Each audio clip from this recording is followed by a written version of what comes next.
나는 생각했다. 내가 만약 완전히 음식을 끊는 수행을 한다면 어떨까? 그때 하늘의 천신들이 나에게 와서 말했다. 수행자여, 완전히 음식을 끊는 수행을 하지 마십시오. 만약 당신이 그렇게 한다면 우리는 하늘의 음식을 당신 피부의 구멍을 통해 넣을 것이고 당신은 목숨을 부지할 것입니다. 이것을 듣고 나는 생각했다. 만약 천신들이 하늘의 음식을 내 피부에 구멍을 통해 넣어 내가 그것으로 목숨을 이어간다면 나는 거짓말을 하는 꼴이 된다. 그래서 나는 천신들을 물리치며 말했다. 그럴 필요가 없습니다. 이 팔상도는 부처님 삶의 결정적 순간을 8가지로 나누어 보여주죠. 그 5번째에 해당하는 이 설산수도상은 이 왕자의 지위를 버리고 출가한 고타마 시타르타가 이 깨달음을 이루기 위해 드린 수행의 내용, 즉 고행과 그 지극한 노력의 장면을 담고 있습니다. 이 영상의 시작에서 읽어드린 경전 말씀에서는 이 부처님께서 그 경험에 관한 이 말씀을 하시죠. 이 설산수도상의 이 설산은 우리가 익히 잘 아는 이 네팔 히말라야 산맥의 이 산들을 의미합니다. 이 설산수도상의 말 그대로의 의미는 이 눈이 덮인 산 속에서 이 수행을 하는 모습이라는 의미이고요.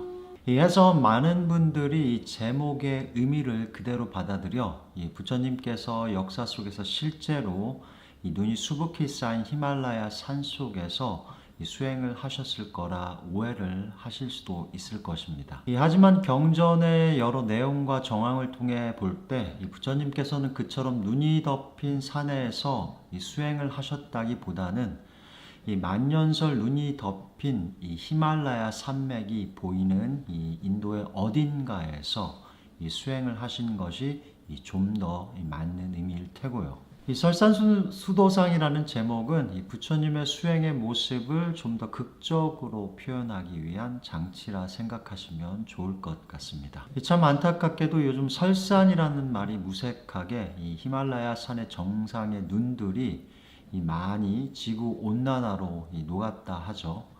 이 각자의 위치에서 이 환경을 지키기 위한 최선의 노력들이 절실한 때가 아닌가 생각을 합니다. 아무튼 불교가 깨달음이라는 모든 인간이 함께 나누어 가진 이 궁극의 가능성을 찬미하는 종교라면 과연 사람이 어떻게 그 깨달음을 이룰 수 있는가 하는가는 이 불교의 가장 중요한 질문이라 하겠죠. 이 설산수도당이 나타내는 부처님 삶의 모습은 바로 그 질문에 대한 답, 즉 어떻게 깨달음을 이루었는가에 대한 이 과정의 일부를 보여준다는 점에서 중요한 의미를 담고 있다 하겠습니다. 하지만 방금 이 깨달음을 이루기 위한 과정의 전부가 아니라 일부라 말씀을 드리는 이유는 이 설산수도당이 표현하는 수행의 방법, 즉 고행을 이 부처님께서는 훗날 이 잘못된 수행이라 이 말씀을 하시기 때문입니다. 이 바른 수행을 통해 이 깨달음을 이루게 되는 이 결정적 장면이 이 설산수도상의 다음인 이 수화항마상으로 이어지게 됩니다. 이처럼 설산수도상과 이 수화항마상이 함께 합쳐져 이 부처님이 어떻게 깨달음을 얻으셨는지의 전체를 보여준다 하겠고요. 해서 설산수도상은 어찌 보면 부처님 수행의 실패담이라 얘기를 할 수도 있을 것 같습니다. 이 세상의 모든 위대한 성취들이 이 과정에서 겪는 처절한 실패로 그 결과가 더욱더 빛이 나듯 부처님의 깨달음도 그와 같은 경우가 아닐까 합니다.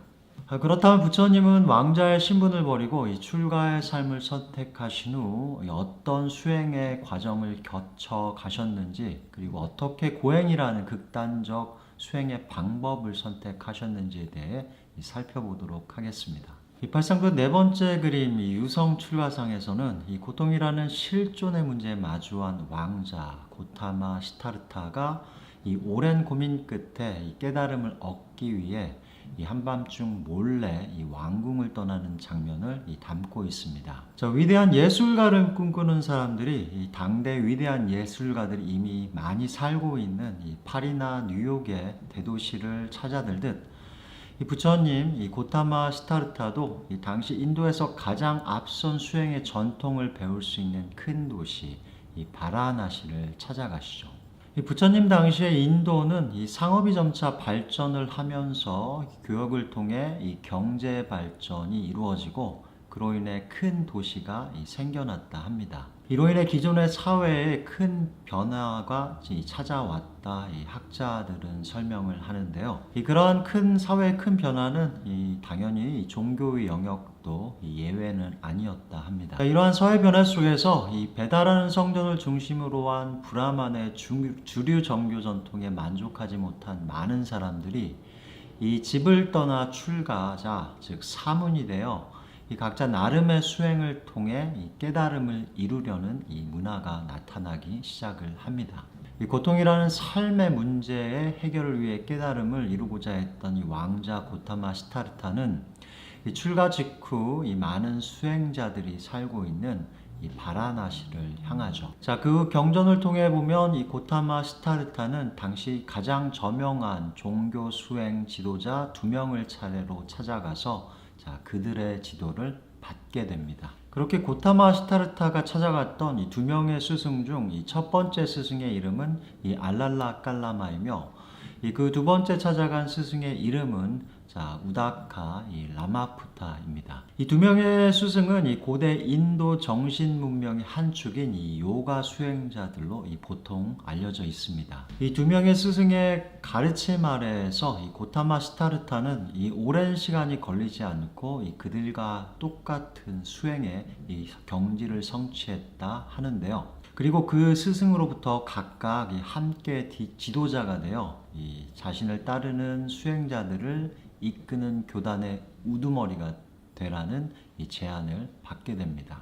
하지만 고타마 시타르타는 자신이 성취한 것에 대한 엄중한 반성을 통해 그 각각의 2명의 스승의 아래에서 얻은 수행의 경지가 완전한 깨달음이 아니라 판단을 하죠.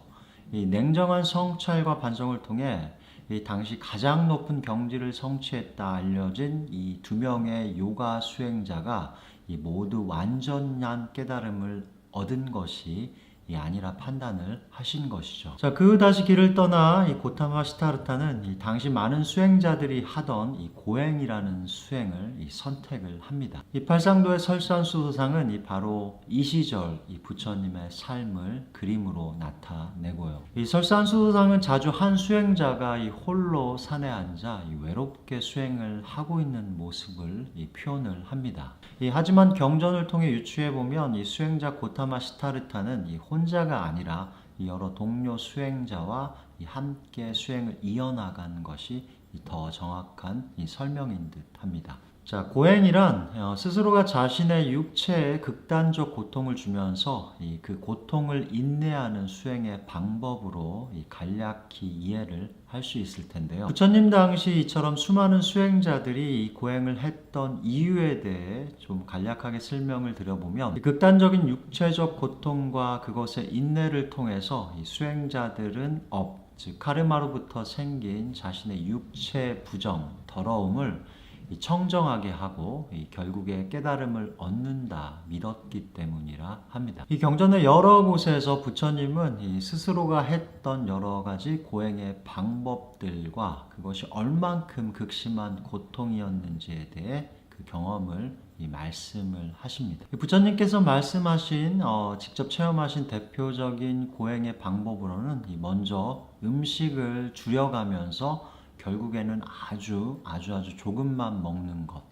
또는 좀 더 극단적으로 나아가 음식을 끊는 것이 있고요. 또 다른 고행의 대표적인 방법은 숨을 참아 얼굴이 파랗고 검게 변화, 결국 목숨을 잃기 직전까지 숨을 참는 방법이 있습니다. 이것을 보통 지식 이라 하죠. 그 외에도 부처님께서는 이 경전에서 이 나체로 다니신 경험, 그리고 신체에 난 털을 모두 뽑거나 혹은 오랜 시간을 쪼그리고 앉는 것, 그리고 이 가시가 얹어진 침구에서 이 잠을 자는 등등의 이 자신이 했던 여러 가지 고행의 방법에 대해서 이 언급을 하시죠. 부처님께서는 이 깨달음 후 이 자신이 했던 지난날을 회상을 하시면서 과거에 수많은 수행자와 브라만들이 고행을 했다지만 아마도 자신이 가장 심한 고통을 느낀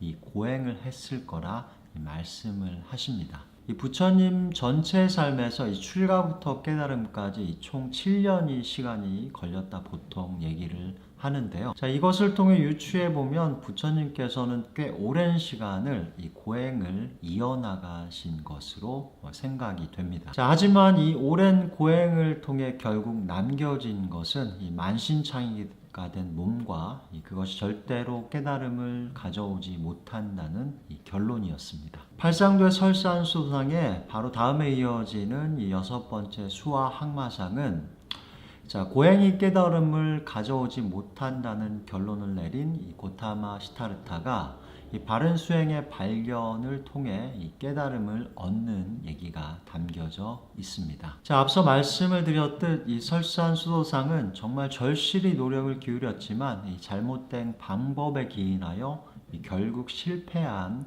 이 경험에 대한 얘기가 아닐까 하는데요. 부처님께서는 실패 후 엄밀한 반성과 성찰로 이 새로운 길을 찾으셨고 결국 그것을 통해 이 깨달음을 이루시게 되죠. 다음 시간에는 팔상도의 6번째 그림 이 수화 항마상을 통해 자, 고행을 버린 후 부처님께서는 어떻게 깨달음을 얻으셨는지에 대해 살펴보도록 하겠습니다. 자, 이 영상을 보시는 모든 분들이 항상 고통 없이 편안하고 행복하시기를 바라겠습니다.